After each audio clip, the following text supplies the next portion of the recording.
सर्वांना क्रांतिकारी जय भीम।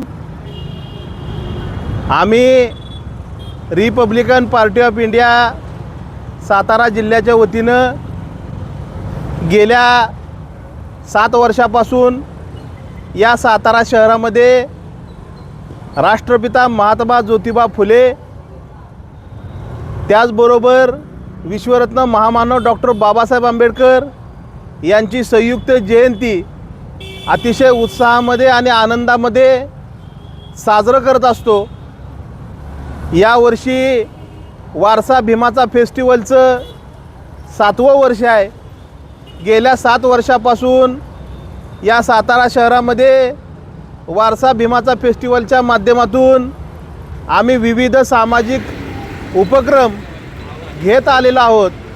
यंदाही 2026च्या फेस्टिवलमध्ये 11 एप्रिल ते 14 एप्रिल या दरम्यान विविध कार्यक्रमाचं आम्ही आयोजन केलेलं होतं। 11 तारखेला राष्ट्रपिता महात्मा ज्योतिबा फुले यांची जयंती उत्साहामध्ये साजरी झाली। त्याचबरोबर 12 तारखेला छत्रपती सम्राट अशोक यांची जयंती साजरी झाली। आज 13 तारीख आहे। 13 तारखेला रात्री 12 वाजता भारतीय राज्यघटनेचे शिल्पकार महामानव डॉक्टर बाबासाहेब आंबेडकर यांच्या पुतळ्यास 12 वाजता सातारा शहरातील आंबेडकर अनुयायी एकत्र येत असतात आणि या ठिकाणी पुष्पहार अर्पण करत असतात। यंदाही याच पद्धतीचंच आनंदाचं वातावरण आहे।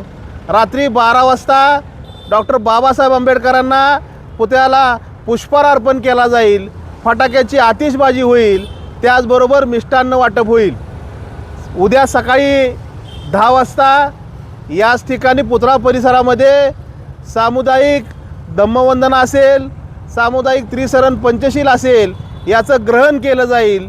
जे डॉक्टर बाबासाहेब आंबेडकरांनी आम्हाला विचार दिले ते विचार सर्वसामान्य लोकांपर्यंत नेण्यासाठी आम्ही सकाळी शपथ ग्रहण करू आणि त्यानंतरनं या शहरामध्ये या जयंतीच्या निमित्तानं विविध सामाजिक उपक्रम सुरू होतील।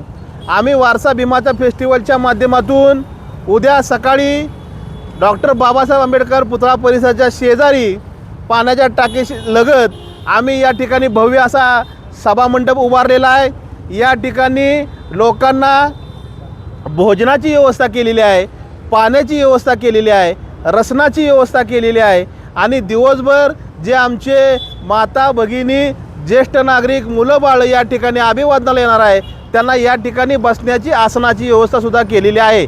आम्ही सातारा शहरातील संपूर्ण आंबेडकरवाद्यांना, संविधानवाद्यांना, मानवतावाद्यांना आव्हान करणार आहे की आपण डॉक्टर बाबासाहेब आंबेडकरांच्या स्मारक परिसरामध्ये ज्यावेळेस याल, अभिवादन कराल, त्याच वेळेस या ठिकाणी वारसा भीमाचा फेस्टिवल जे या ठिकाणी आम्ही आयोजित केलेले आहे, जे भोजन आम्ही लोकांसाठी या ठिकाणी आम्ही देणार आहे, त्या भोजनाचा आस्वाद लोकांनी घ्यावा, रसनाचा आस्वाद घ्यावा, पाण्याचा आस्वाद घ्यावा। या ठिकाणी थंड हवेची, त्याचबरोबर फॅन, कूलर आणि बसण्याची सुद्धा व्यवस्था केलेली आहे। आपण यावं, आपल्या महामानवाला अभिवादन करावं आणि दिवसभर शांततेच्या मार्गानं जयंती उत्सवामध्ये सहभागी व्हावं। त्याचबरोबर सायंकाळी जी सातारा शहरामधून भव्य दिव्य मिरवणुकीचं आयोजन केलेलं आहे, त्या मिरवणुकीमध्ये सुद्धा आपण मुलाबाळासहित, ज्येष्ठ नागरिकांसहित आपण स्वतःहून मोठ्या संख्येनं उपस्थित राहावं आणि आपल्या नेत्याला अभिवादन करावं। एवढंच या निमित्तानं बोलतो आणि थांबतो। जय भीम, जय बुद्ध, जय भारत, जय संविधान।